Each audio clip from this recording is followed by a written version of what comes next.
Uncle जी लीजिए ना, और ये सब भी खाइए ना, बिस्किट वगैरह खाइए ना। अंकल जी चाय तो पीकर ही चाहिए।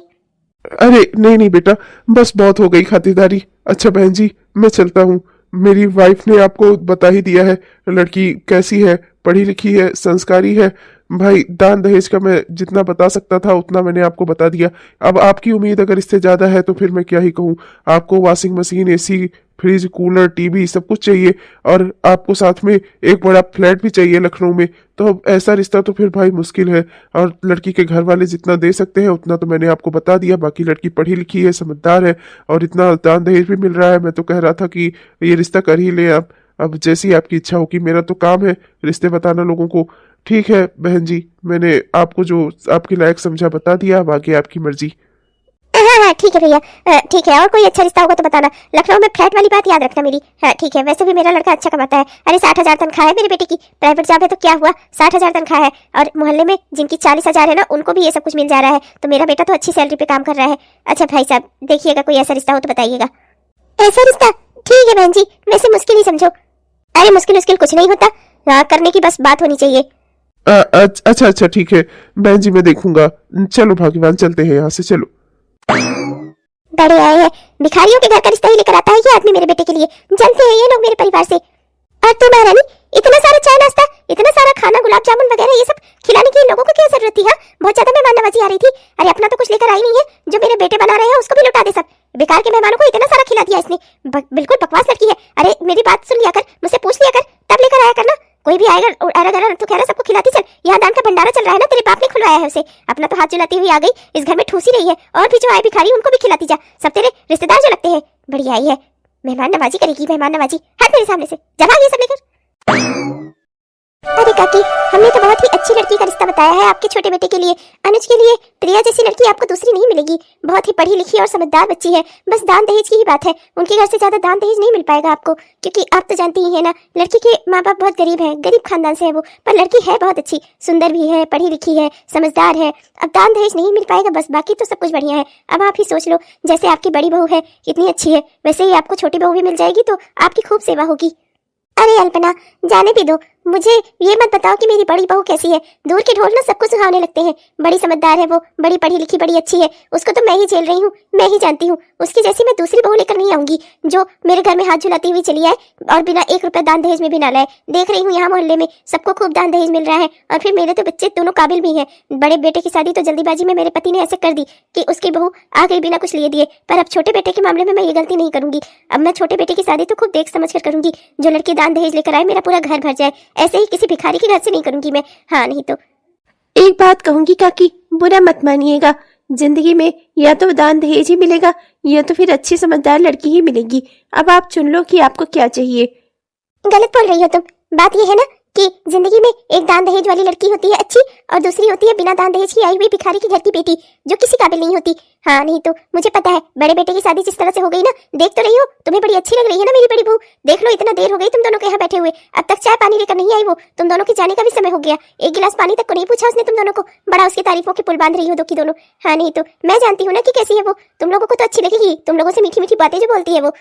चलो नीरू, इनसे बात करने का कोई फायदा नहीं है। अच्छा काकी चलते हैं हम। अब हमारी नजर में जो रिश्ता था वो बता दिया आपके लिए, आपके छोटे बेटे अनुज के लिए। अब आप ही देख लो, अगर कोई और अच्छा रिश्ता मिलेगा तो हम फिर आएंगी, तब तक हम चलते हैं। अब हमने सोच लिया है, आपको दान दहेज वाली लड़की चाहिए ना, ढूंढूंगी मैं, कोई ऐसा रिश्ता मिलता है तो मैं आपको जरूर बताऊंगी। अच्छा चलती हूँ काकी, चलो नीरू। मैं पागल नहीं हूँ जो अपने बड़े बेटे की तरह ही अपने छोटे बेटे की जिंदगी भी बर्बाद कर दूं। भिखारी के घर से बेटी उठा लाऊं और वो आकर मेरे घर में आराम से ऐश की जिंदगी गुजारे। नहीं नहीं, अब की तो मैं दान दहेज वाली लड़की ही लेकर आऊंगी, चाहे कितना भी समय लग जाए, चाहे मुझे अनुज की शादी के लिए अभी और रुकना पड़े 1-2 साल, लेकिन मैं रुकूंगी। लेकिन लड़की तो मैं दहेज वाली ही लेकर आऊंगी। मम्मी जी, वो शाम की पूजा की तैयारी कर दी है, शाम के लिए नाश्ता भी बना दिया है, आलू के पराठे बनाकर रख दिए हैं। अच्छा मम्मी जी, अब मैं मुन्ने की थोड़ी देखभाल कर देती हूँ, फिर आपको और कोई काम होगा तो आप मुझे बताइएगा। बताइएगा? अरे क्या काम बताऊं तुझे? करना क्या चाहती है तू? कोई सी काम में मन लगता है तेरा? भिखारी की बेटी कहीं की, मेरा आकर पुतों ने पूरा घर बर्बाद करके रखा हुआ है। ये बता, इतनी देर तक वो नीरू और अर्पणा आई हुई थी, कितनी देर से दोनों बैठी थी, एक गिलास पानी तक को नहीं पूछा उन लोगों को तुमने। मेरी नाक कटा ली। लोगों को जाकर क्या कहेंगी दो की दोनों कि इनके घर में चाय पानी नाश्ता तक नहीं मिलता, सब तेरी वजह से। मेहमानों का स्वागत कैसे करते हैं तेरे घर में सिखाया नहीं गया क्या? तेरी माँ ने तुझे ये सब कुछ नहीं सिखाया है? ये सारे गुण नहीं दिए हैं? तेरे घर में मेहमान नहीं आते जाते थे क्या? अरे करती क्या है तू? अरे जरा सा भी संस्कार नहीं सिखाया तेरी माँ ने तुझे? एकदम से बेकार सी बोर सी लड़की मेरे घर में भेजती जिसे कुछ आता ही नहीं है। तेरे घर में ये सब कुछ नहीं होता था क्या? मेहमान नवाजी का रिवाज नहीं था क्या? हाँ होगा भी कैसे, भिखारी जो थे तुम लोग, किसी को खिलाते पिलाते तो तुम लोगों का घट ना जाता। पर मेरे घर में ये सब कुछ होता है। हम लोगों के यहाँ जो आता है उसकी खातिरदारी होती है, मेहमान नवाजी होती है, उसे एक गिलास पानी और चाय को पूछा जाता है, समझी तू? माँ जी मैं क्या करूँ? पिछली बार जब वो अंकल आंटी आए थे मैंने उन्हें नाश्ता दे दिया था, तब आप मुझ पर बहुत गुस्सा हुई थी। इसी वजह से आज मैं चाय नाश्ता पानी कुछ लेकर नहीं आई। माफ कर दीजिए माँ जी, मुझे कैसे पता चलेगा कि किसको नाश्ता देना है किसको नहीं देना है? हाँ बस जुबान चला ले, और तो कुछ आता नहीं है तुझे। जुबान तो है एक हाथ लंबी, वो लेकर आई है भले अपने खानदान से, रुपए पैसे दान दहेज ना लेकर आई हो, लेकिन जुबान तो लेकर आई है महारानी। हर बार वही ताना, हर बार वही बातें। भिखारी के घर की बेटी, भिखारी के घर की बेटी। अरे नहीं था मेरे पापा के पास दान दहेज देने के लिए रुपए पैसे, उन्होंने तो पहले ही बता दिया था। तब पर भी माँ जी मुझे बार बार ये सारी बातें क्यों सुनाती है? क्यों वो मेरी जिंदगी में सुकून नहीं रहने देना चाहती? मेरा बेटा हो गया, सब कुछ जिंदगी में इतना आगे बढ़ गया, पर माँ जी की सोच आज भी वही की वही अटकी हुई है। अरे रे रे रे, मेरा प्यारा बच्चा, मेरा प्यारा बेटा खेल रहा है मेरा बाबू। अब तुम्हें क्या हुआ? तुम अपना मुंह लटका कर क्यों खड़ी हो भाई? क्या बात हो गई? फिर से तुम्हारा माँ के साथ कुछ झगड़ा हुआ क्या? फिर से माँ ने तुम्हें कुछ बोल दिया? फिर से तुम्हारा मुंह लटका हुआ है? अरे आदत क्यों नहीं डाल लेती इस बात की? इतने साल हो गए हैं तुम्हें ये सब कुछ सुनते सुनते, फिर भी तुम। बड़ा आसान है आपके लिए कहना, आदत डाल लो, आदत डाल लो इतनी बुरी बुरी बातें सुनने की। अरे मेरे अंदर भी हृदय है, मेरी भी भावनाएं हैं, आहत होती है ये सब कुछ सुनकर। माँ जी हमेशा हमेशा मुझे जो मुंह में आता है मुझे कहती जाती है, मुझे अफसोस होता है सुनकर। अरे तो माँ है मेरी, बड़ी है तुमसे, तुम्हारी माँ क्या तुम्हें कभी नहीं डांटती थी? मान लो कि अगर किसी बेकार सी बात पर भी तुम्हें डांट ही दे रही है या गुस्सा कर दे रही है तो क्या बड़ी बात हो गई? सुन नहीं सकती तुम? अरे कौन सा तुम्हारे लगा रह जाएगा? माँ की बात सुन लो, एक कान से दूसरे कान से निकाल दो। जो मना करती है उसको मान जाओ ना, बस फिर तुम्हें दुख ही नहीं रहेगा। बेकार में तुम टेंशन लिए रहती हो। अरे मेरा प्यारा बच्चा, मेरा प्यारा मुन्ना। जाओ जाकर मेरे लिए एक कप चाय बना लाओ। कर दी ना आपने भी वही अपने स्वार्थ वाली बात। आपको भी सिर्फ मुझसे स्वार्थ से ही प्रेम है, आपको भी सिर्फ मुझसे काम ही चाहिए। इस घर के हर सदस्य को सिर्फ मुझसे काम चाहिए। जब तक मैं इस घर में नहीं थी क्या इस घर में काम नहीं होता था? लेकिन जब से मैं इस घर में आई हूँ मैं ही हर किसी का काम करती हूँ। कोई इस घर में अपने हाथ से एक गिलास पानी तक नहीं लेता, यहाँ तक कि छोटे देवर जी, उनका भी सारा काम मैं ही करती हूँ। उनके कपड़े धुलना, उनके कपड़े प्रेस करना, उनको चाय नाश्ता बना कर देना, आपको चाय नाश्ता देना, माँ जी की सेवा करना, पिताजी के लिए सब कुछ करना, सब मैं ही करती हूँ। आखिर ये सब कब तक चलेगा? इस घर में इतने सारे काम करने के बाद सबकी सेवा भी करो, थक भी जाओ, ऊपर से माँ जी की बातें। अरे तो अपने घर का काम करना कौन सी बड़ी बात हो गई? दुनिया भर की औरतें अपने घर में काम करती हैं, तुम कर दे रही हो तो कौन सी बड़ी बात हो गई? करती हैं दुनिया भर की औरतें, पर उनके घर में कदर भी होती है। इस घर में मैं सिर्फ काम करती हूँ, अपने छोटे से बच्चे तक की देखभाल नहीं कर पाती। आप सबके पीछे, आप सबका काम करने के पीछे मैं अपने छोटे से बच्चे की मालिश तक नहीं कर पाती कभी कभी सही समय से। और आप कह रहे हैं कि मैं कोई बड़ा काम नहीं करती? इस घर में मैं काम भी करती हूँ, पर मेरे काम की किसी को कोई कदर ही नहीं है। बस करो, एक कप चाय क्या मांग ली तुमसे? तुम्हारा भाषण शुरू हो गया। रोज रोज की वही टेंशन है। रोज जो बाकी औरतें जो अपने घरों में काम करती हैं, चुपचाप शांति से खुशी से रहती हैं, वो सब पागल हैं। तुम अकेले समझदार हो। मेरी माँ ने तुम्हें दो चार शब्द बोल के दिए, तुम्हारा तो मुंह ही फूल जाता है हरदम हरदम। बस चल रहा हूँ मैं, बाहर ही चाय पी लूंगा। रहने दो, तुमसे कोई बात करना ही बेकार है। इनको भी मेरे अंदर ही कमी दिखती है, माँ जी के अंदर कभी कोई कमी नहीं दिखती। हमेशा मुझे ये सब क्यों समझाते हैं? माँ जी को कोई कुछ क्यों नहीं बोलता? अनुज भैया की शादी की उम्र हो गई है, उनकी जॉब लगे हुए 5 साल हो गया है, उनकी शादी क्यों नहीं करती माँ जी? क्यों? उसका काम भी मेरे भरोसे है। माँ जी उनकी शादी नहीं करवा रही है क्योंकि उन्हें एक दान दहेज वाली लड़की चाहिए, और उनका सारा काम सब मेरे मत्थे मढ़ा रहता है। इस घर में अकेले काम करूं मैं, मरूं मैं, ऊपर से माँ जी की बातें भी मैं ही सुनूं, ऊपर से गलत भी मैं ही हूँ इनकी नजरों में। भाभी क्या ही कहूँ मैं आपको। आलू पेटीज बनाई है ये, आलू पेटीज है ये, इतनी बेकार। छी, ऐसे बनती है आलू पेटीज? भाभी जब आपको आता ही नहीं है तो इससे अच्छा तो आप बाहर से ही मंगा लिया करो। ढंग का खाना तो आप बना नहीं पाती, ऊपर से नाश्ता भी ऐसा बना देती हो कि शाम में ही मूड खराब हो जाए। इससे अच्छा तो मैं रस बिस्किट ही खा लेता। अरे क्या करेगा ये बेटा? एक तो दान दहेज में 1 रुपया पैसा भी लेकर नहीं आई, ऊपर से किसी काम की भी नहीं है, कुछ आता ही नहीं महारानी को। मेरे तो समझ में नहीं आता इस घर के घर वालों ने सोचा क्या था, क्या सोचकर बेटी की शादी करवाई थी। ना तो इसे कुछ बनाना ही आता है, ना तो इसमें कोई संस्कार ही है। दान दहेज देने के लिए उन लोग के पास पैसे नहीं थे, बस अपनी लड़की को भेजने के लिए तैयार थे इसके घर वाले। तनुज भैया, आप हमेशा मेरे खाने में बुराई ही क्यों निकालते हैं? इतनी मेहनत से मैंने नाश्ता बनाया था सबके लिए, आज आलू पेटीज बनाई थी, सोचा था आप लोग को नई चीज खिलाऊंगी, आप लोग खुश हो जाएंगे, पर खुश की जगह आप लोगों ने उसकी बुराइयां की। एक तो मैं इतनी मेहनत से बनाती हूँ। हाँ, तो मेहनत से बनाती है तो एहसान करती है ना हम लोगों के ऊपर। बहुत बड़ा एहसान कर दिया तुमने देवी, इस घर में पधार करी, अब और एहसान मत करो, इससे ज्यादा एहसान हम झेल नहीं पाएंगे। बेटा क्या करूँ मैं इस औरत का? चलो हम लोग यही रस बिस्कुट और यही चाय पीकर रह जाते हैं। ये ले जा महारानी अपनी आलू पेटीज, ले जाकर ठूस ले अपना, अपने लायक ही तो बनाया है तूने। हम लोगों के बोलने से क्या ही होगा माँ, भैया तो इनको कुछ कहते नहीं है, इसीलिए सर पर चढ़ी जा रही हैं। खैर छोड़िए माँ, अब ये आलू पेटीज तो छोड़ गई यहीं पर, खा लेते हैं यही, थोड़ी थोड़ी समोसे जैसी ही लग रही है, समोसा समझ के नहीं खा लेता हूँ, आप भी खा लीजिए। हाँ बेटा तो सही कह रहा है, मन तो मेरा भी नहीं कर रहा है खाने को, पर खा ही लेती हूँ, शाम का नाश्ता है, वरना फिर अब रात तक इंतजार करना पड़ेगा। जब महारानी अपने कोप भवन से निकल कर आएगी तब कुछ पकाएगी, तब कुछ खाने को मिलेगा, तब उससे अच्छा है कि जो मिल रहा है वही खा लो। थोड़ा थोड़ा समोसे जैसा ही लग रहा है, ला देख खा लेती हूँ। शादी से पहले यही सारी चीजें बनाया करती थी मैं अपने मायके में। मेरी माँ, मेरा भाई छोटा, मेरी बहन, सब कितना खुश हो जाया करते थे। मेरे पापा मेरी कितनी तारीफ करते थे, हर कोई कहता था तुम कितना अच्छा खाना बनाती हो, कितना अच्छा नाश्ता बनाती हो, सब वहाँ पर मेरी कितनी तारीफ करते थे। यहाँ पर वही सारी चीजें बना दो तब पर भी किसी को पसंद नहीं आती, सब खा भी लेते हैं, ऊपर से सब गुस्सा भी करते हैं मेरे ऊपर। दिन रात चूल्हे चौके में लगी रहती हूँ तब पर भी यहाँ मेरी किसी को कोई कदर नहीं है।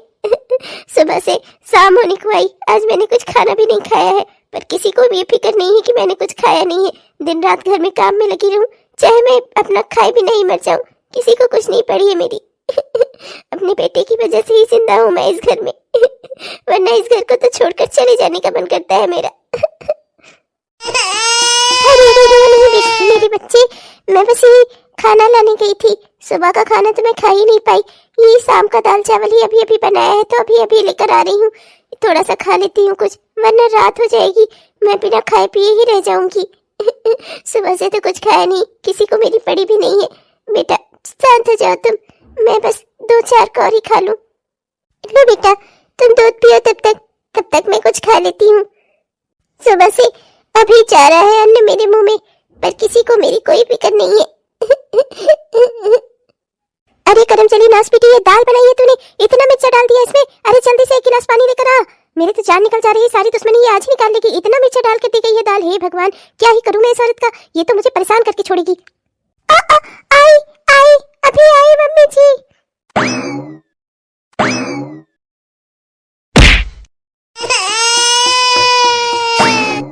अरे ये क्या हो गया, मेरा बच्चा इतने गरम गरम खाने में गिर गया, हे भगवान ये क्या हो गया। चुप हो जाओ बेटा, चुप हो जाओ। सब मेरी वजह से है, सारी गलती मेरी है, मेरी वजह से तुम्हें इतनी चोट लग गई, माफ कर दो अपनी माँ को। सही है, आप ही की वजह से लगी उसे इतनी चोट, एकदम से लापरवाह माँ हो आप, अपने बच्चे की देखभाल नहीं कर सकती। आपको नहीं लगता इतने छोटे से बच्चे को इस हालत में आप अकेले छोड़कर चली गई?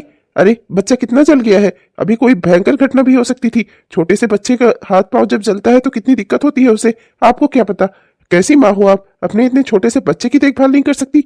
आपकी वजह से बेचारा बच्चा कितना जल गया, कितनी चोट लग गई उसे, कितना तकलीफ में है वो, सब आपकी वजह से। अरे मुझे तो समझ में नहीं आता, लोग बच्चे पैदा क्यों कर लेते हैं जब उन्हें संभाल नहीं पाते तो। डॉक्टर साहब मेरा बच्चा ठीक तो हो जाएगा ना, इसे कोई ज्यादा दिक्कत तो नहीं होगी ना? हाँ ठीक हो जाएगा, जो दवाइयाँ दी है इसके घावों पर लगाती रहना, हल्के हल्के कॉटन के कपड़े पहनाना इसे। हाँ घाव पे ज्यादा दबाव नहीं पड़ना चाहिए किसी चीज का, घाव को हाथ से ज्यादा छूना नहीं, बच्चे को भी देखे रहना कि घाव को नोचे ओचे ना, घाव जब सूखेगा ना तो बच्चे को खुजली होगी, इसीलिए दवाइयाँ और लिख दे रहा हूँ। सारी दवाइयों का मलहम जो है बच्चे को लगाती रहना, टाइम से दवा खिलाती रहना, और अब इस बार इसकी देखभाल कर देना, वरना कहीं ऐसा ना हो कि अपने ही बच्चे से हाथ धो लो तुम। और मैं क्या ही कहूँ, लापरवाह औरत हो तुम, अपने ही बच्चे को नहीं संभाल सकती।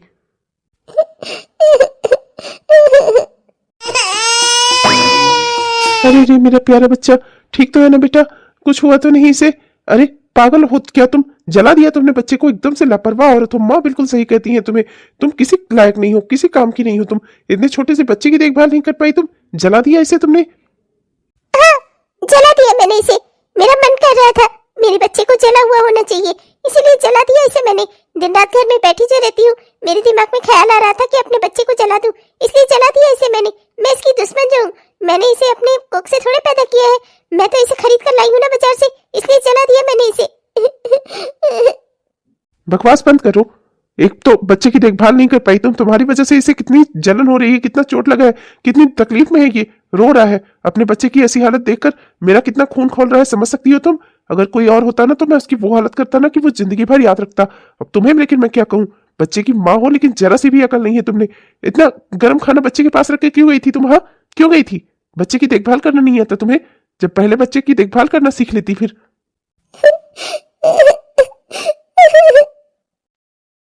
आप ही अपनी सारा गुस्सा मुझ पर निकाल रहे हैं, मुझ पर दिखा रहे हैं सारा गुस्सा। सारी गलती मेरी ही है। अरे मैं दिन भर से मैंने कुछ नहीं खाया था, शाम को खाना बनाया तो सोचा कि थोड़ा सा मुंह में डाल लूं, बस वही लेकर बैठी थी। आपकी माँ एक गिलास पानी के लिए मुझ पर चिल्ला रही थी, और वो भी किस लिए? क्योंकि देवर जी को मिर्ची लगी थी खाने में, उनको मेरा बनाया हुआ खाना अच्छा नहीं लगता। मैं कहती हूँ माँ जी उनकी शादी क्यों नहीं करवा देती, उनकी पत्नी आकर जो खाना बनाएगी वो उनको अच्छा लगेगा, मेरे हाथों का खाना उनको अच्छा नहीं लगता। और वो हर बात में मेरी कमी निकालते हैं। माँ जी के बुलाने पर मैं यहाँ से उठकर गई थी। मेरे खाना यहाँ रखा रह गया था, ऊपर से आप तब पर भी मुझ पर चिल्ला रहे हैं। दिन रात इस घर में काम करूं मैं और लोगों के पीछे मरूं मैं, ऊपर से गलत भी मैं ही हूँ। मेरा बच्चा जला है, मुझे कितनी तकलीफ हो रही है आप सोच भी नहीं सकते। बस अब बहुत हो गया, मैं समझ चुकी हूँ। इस घर में मेरी इन बातों का कोई फायदा नहीं है करने का, कोई मुझे समझने वाला नहीं है। बस बहुत हो गया। मैं अपने बच्चे की इस हालत देखकर अब मैं बहुत डर गई हूँ। मैं अपने बच्चे को कोई कुछ हो जाए, कुछ उसे तकलीफ हो जाए या कोई और बात हो जाए तो मैं बर्दाश्त नहीं कर पाऊंगी। बस बहुत हो गया। मैं अब इस घर में रहूंगी ही नहीं। मैं अपने बच्चे को लेकर अपने मायके जा रही हूँ, वहाँ इसकी देखभाल हो जाएगी। जब मेरा बच्चा बिना देखभाल के पलने लायक हो जाएगा तब मैं अपने मायके से लौट कर आऊंगी। हाँ, मैं अब यही करूंगी। बहुत हो गया। आपके घर में मेरी ना मेरे बच्चे की किसी की कोई कदर नहीं है। आप लोगों को बस सिर्फ काम ही काम चाहिए। बस मैं इस घर से चली जाऊंगी ना, सब ठीक हो जाएगा पहले की तरह। आप लोग फिर से वैसे रहने लगोगे जैसे आप लोग पहले रहते थे। यहाँ सब कुछ इतना दिक्कत में है क्योंकि मैं यहाँ पर हूँ। सबको सिर्फ मुझसे ही काम चाहिए, समझ गई मैं। मेरा यहाँ रहना ही खराब है। अरे शांत हो जाओ, पागल हो गई हो क्या? इतने छोटे से मेरे बच्चे को लेकर तुम उसके नानी के घर चली जाओगी?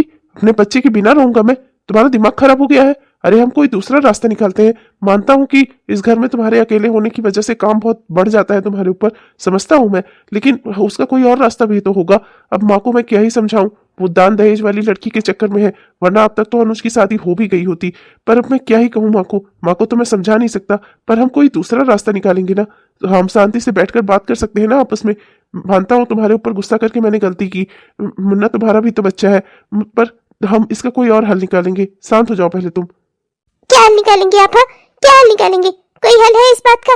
आपके घर में कोई एक गिलास पानी तक खुद से लेकर नहीं पीता, सब मुझसे ही काम लेना चाहते हैं। बहुत हो गया। अब मैं यहाँ पर नहीं रहूंगी। मुझे अपने बच्चे की जान प्यारी है और अपनी भी। आपको हम दोनों की कोई परवाह नहीं है। आप रहिए इस घर में, पर मैं अपने बच्चे को लेकर यहाँ से जा रही हूँ। मैं कह रहा हूँ ना, तुम रुको, तुम मेरी बात तो सुनो। हम कोई और रास्ता निकाल सकते हैं, तुम अपने दिमाग पर जोर डालो, कोई और रास्ता होगा इस बात का। ठीक है मेरे पास एक रास्ता जिससे आप अपने बच्चे के करीब रह सकते हैं, पर क्या आपको मंजूर होगा? आपको अपने बच्चे और अपनी माँ में से एक को चुनना होगा। क्या आप ये कर पाएंगे? क्या बकवास कर रही हो? बच्चे और माँ में से किसी एक को चुनूं? तुम्हारा दिमाग तो ठीक है, करना क्या चाहती हो तुम? बात क्या है? आप माँ जी से जाकर बोल दीजिए कि आप अपना परिवार लेकर उनसे अलग हो रहे हैं। मैं बस ये कहना चाहती हूँ आपसे। बस बहुत हो गया। मैं अब माँ जी के साथ नहीं रह सकती। और तुम्हारा दिमाग फिर से खराब हो गया है। मैं अपनी माँ को छोड़ दूं, अपना परिवार छोड़ दूं, परिवार की जिम्मेदारियां छोड़ दूं? ऐसा नालायक बेटा नहीं हूं मैं तुमसे और अपने बच्चे से जितना प्यार करता हूं ना, उतना ही मैं अपनी माँ से भी करता हूं, समझी तुम? मैं अपना घर परिवार तुम्हारे कहने पर नहीं छोड़ दूंगा। चली हो मुझे बहुत बताने। मैं कह भी नहीं रही कि आप अपना घर परिवार छोड़ दीजिए। मैं तो बस ये चाहती हूँ कि इस घर में काम की व्यवस्थाएं सुधर जाए, सबकी अपनी जिम्मेदारियों का सबको अपना एहसास हो जाए। बस इतना ही चाहती हूँ मैं, इसीलिए आपसे कह रही हूँ। देखिए, मैं ये नहीं कह रही कि आप मासी से अलग हो जाइए। आप उनसे अलग हो जाइए बस कुछ दिनों के लिए, जिससे इस घर की सारी व्यवस्थाएं सुधर जाए। जब तक हम सब एक साथ में रहेंगे ना, मैं इस घर में काम करती रहूंगी, तब तक इस घर की व्यवस्थाएं कभी नहीं सुधरेंगी।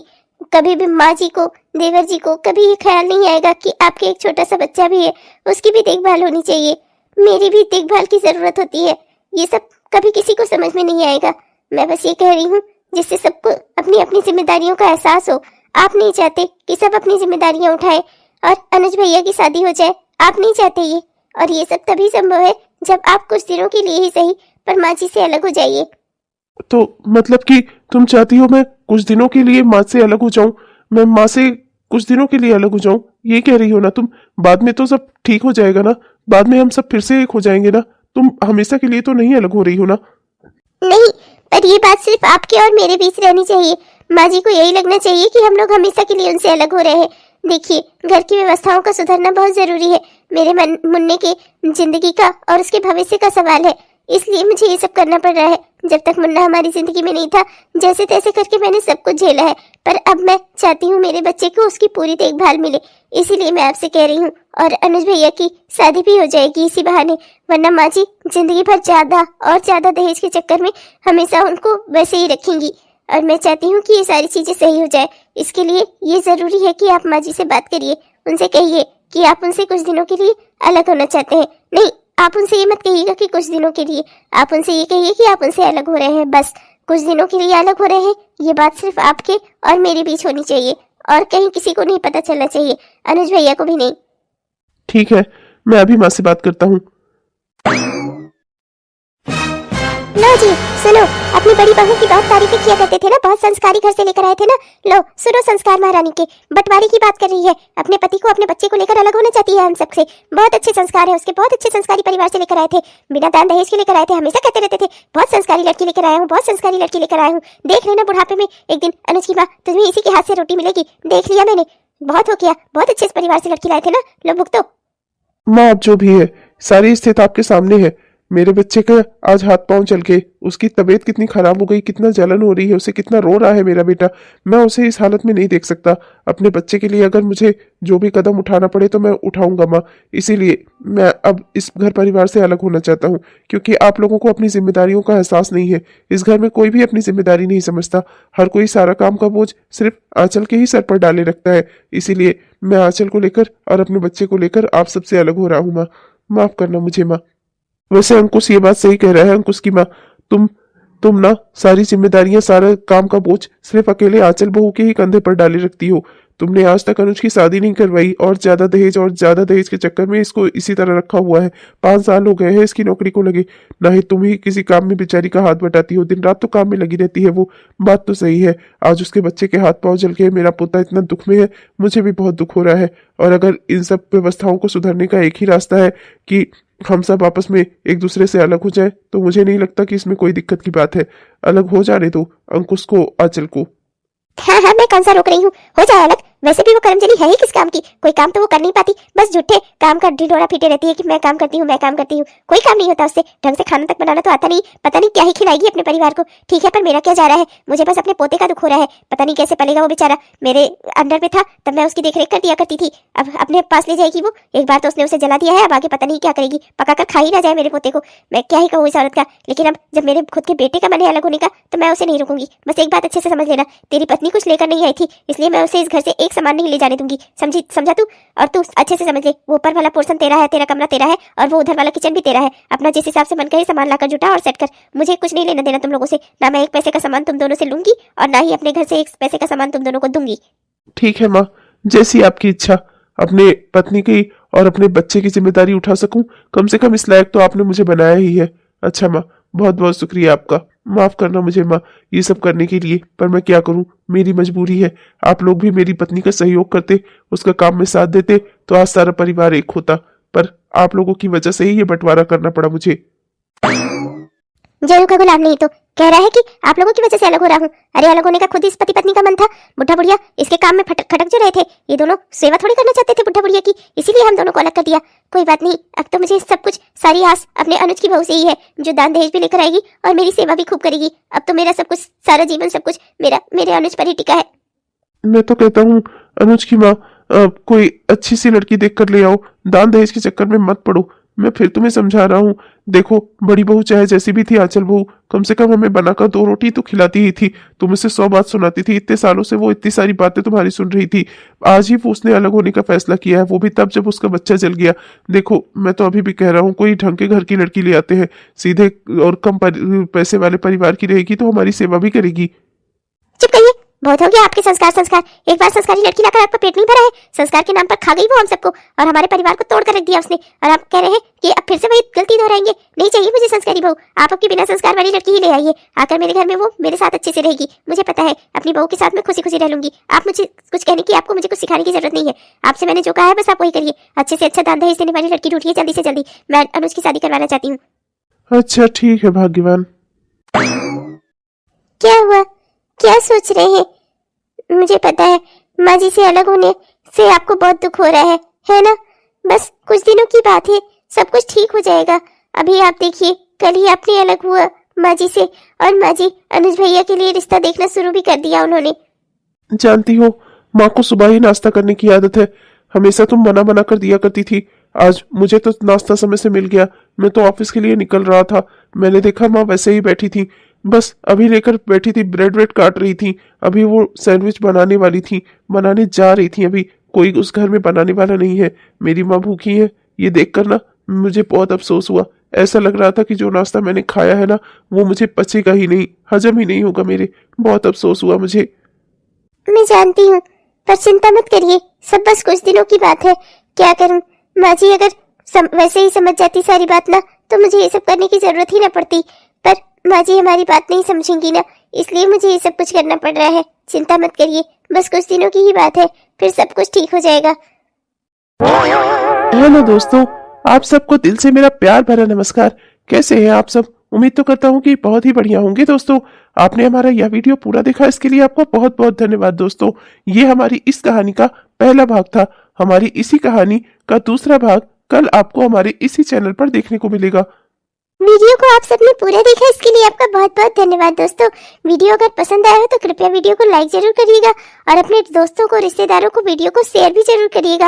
और हाँ दोस्तों, जिन भी दोस्तों ने अभी तक हमारे इस चैनल को सब्सक्राइब नहीं किया है, कृपया सब्सक्राइब कर लीजिए दोस्तों, जिससे हमारे इस तरह के वीडियोस आप तक हर दिन पहुँचते रहे। तब तक के लिए चलते हैं दोस्तों, मिलेंगे आपसे इसी कहानी के अगले भाग में कल के दिन। तब तक के लिए बाय बाय।